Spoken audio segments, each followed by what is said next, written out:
Senador de Morena, Héctor Vasconcelos, presidente de la Comisión de Relaciones Exteriores del Senado de la República. Antes que nada, gracias siempre en esta ocasión por esta nueva oportunidad de conversar contigo, Héctor. Gracias.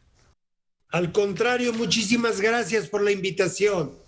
Senador, ¿en qué momento se encuentran las relaciones entre México y los Estados Unidos cuando faltan ya pocos días para la Cumbre de las Américas en la ciudad de Los Ángeles? Y hasta el momento se ha suscitado una gran polémica y desconocemos quiénes serán los invitados.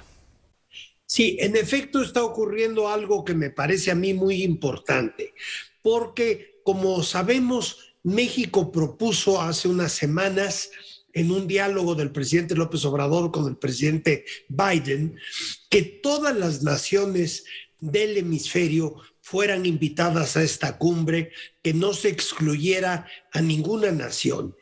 Ahora, yo creo que ahí de lo que se trata es de sostener el principio de que en una reunión multilateral, propiciada por un organismo multilateral como es la OEA, todos los países que integran el hemisferio deben sentarse a la mesa como pares.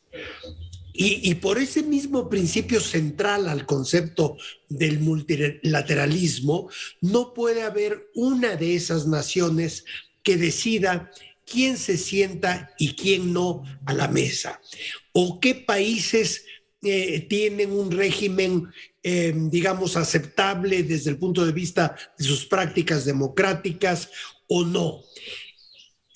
En un organismo internacional, en una cumbre internacional, todas las partes deben ser iguales y por lo tanto, en todo caso, pues lo que podría haber es una votación general entre todos los países del continente para ver si se excluyera a alguno, pero no puede ser una sola nación la que determine quién es aceptable y quién no lo es, por así decirlo. Ese es un primer aspecto, creo yo.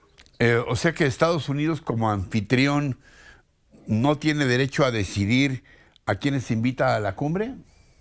Yo creo que en este caso no, por el principio del multilateralismo.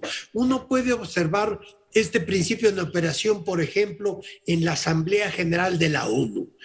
La idea en la ONU es que todas las naciones del mundo estén ahí independientemente de cuál sea su régimen político, sus prácticas internas, etcétera, porque tiene que haber espacios donde se sienten a la mesa, insisto en esta metáfora, países incluso que tienen concepciones, tradiciones, prácticas diferentes, sino dónde se va a dialogar entre todos. En el momento que uno empieza a excluir a determinados países por su régimen político, se corta el diálogo y se abre la puerta a la confrontación, al enfrentamiento.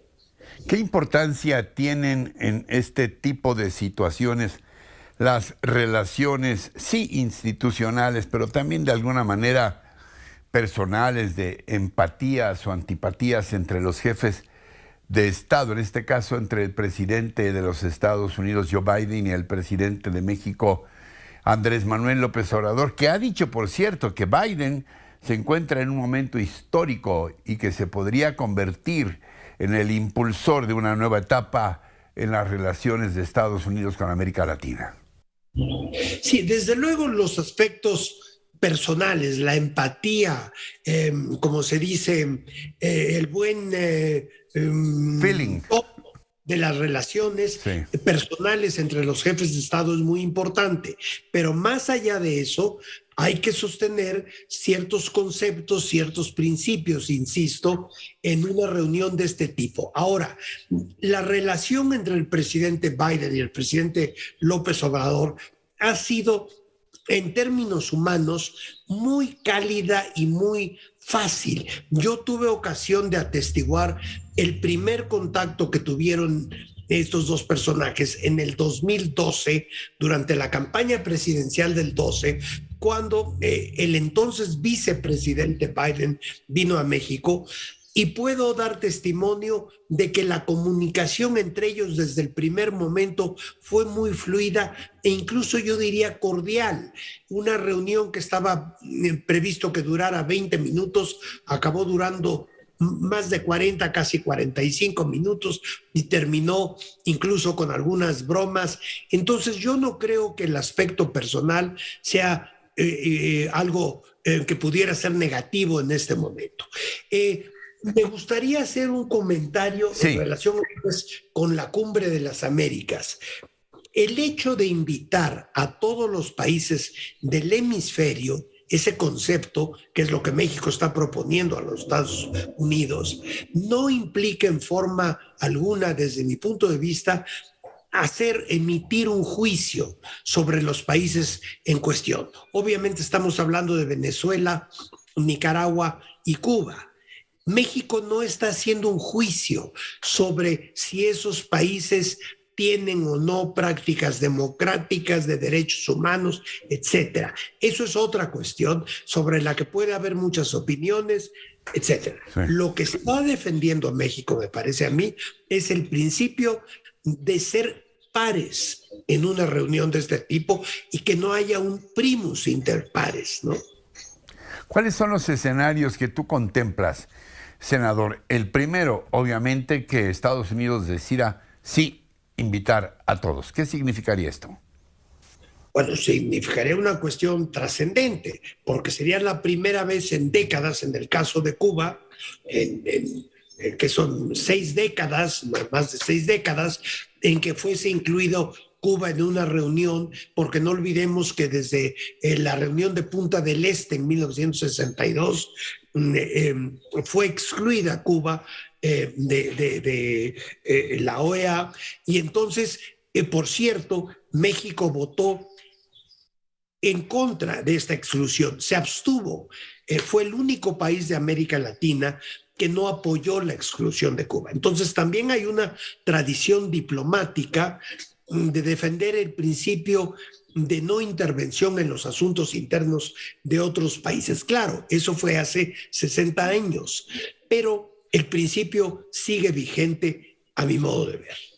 ¿Cambiaría nuestra relación con los Estados Unidos en el caso de que el presidente López Obrador decida no asistir a esta cumbre de Los Ángeles si no son convidados los gobiernos de Cuba, Venezuela y Nicaragua? ¿Estaría en riesgo, por ejemplo, nuestra sociedad en el TEMEC con Canadá y con Estados Unidos, que es además nuestro principal socio comercial?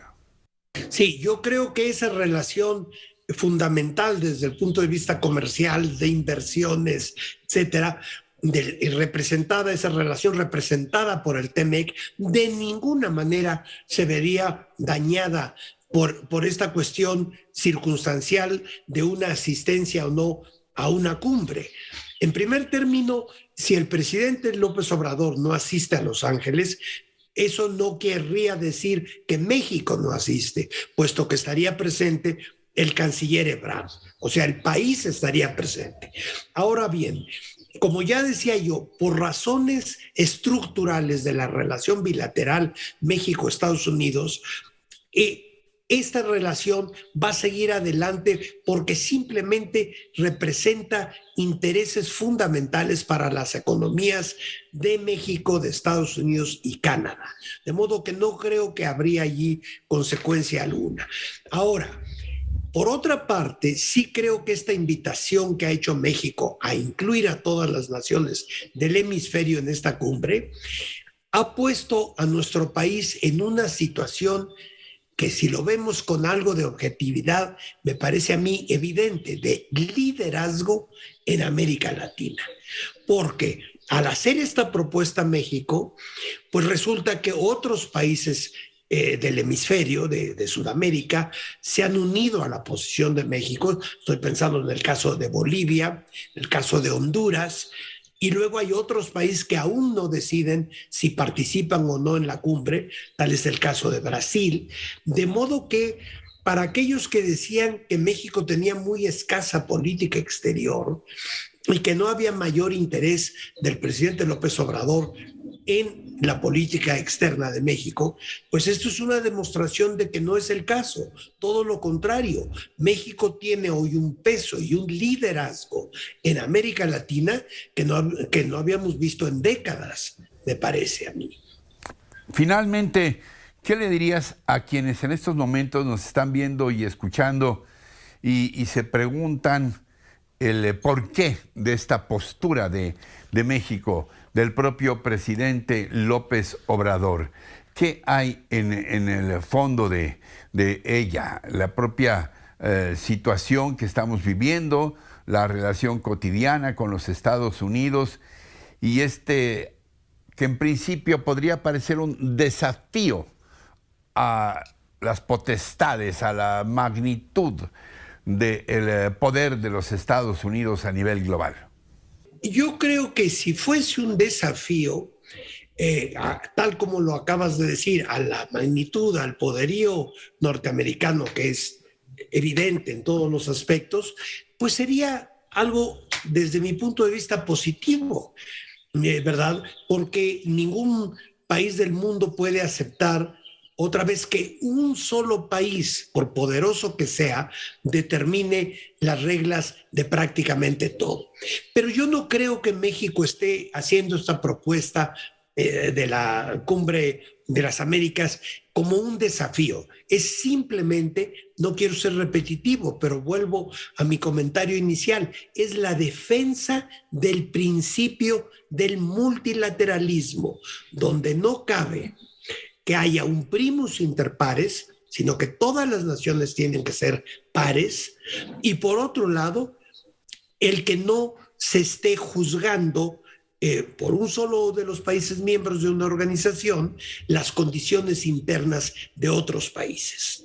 Que nos sentemos a la mesa todos y esa sería la única forma de avanzar en, digamos, regularizar las prácticas de estos países que han sido excluidos en tiempos recientes, de establecer un diálogo que permita la colaboración y que todos lleguemos a la convicción compartida de que las prácticas democráticas y la defensa de los derechos humanos es la mejor forma de organizar a las sociedades.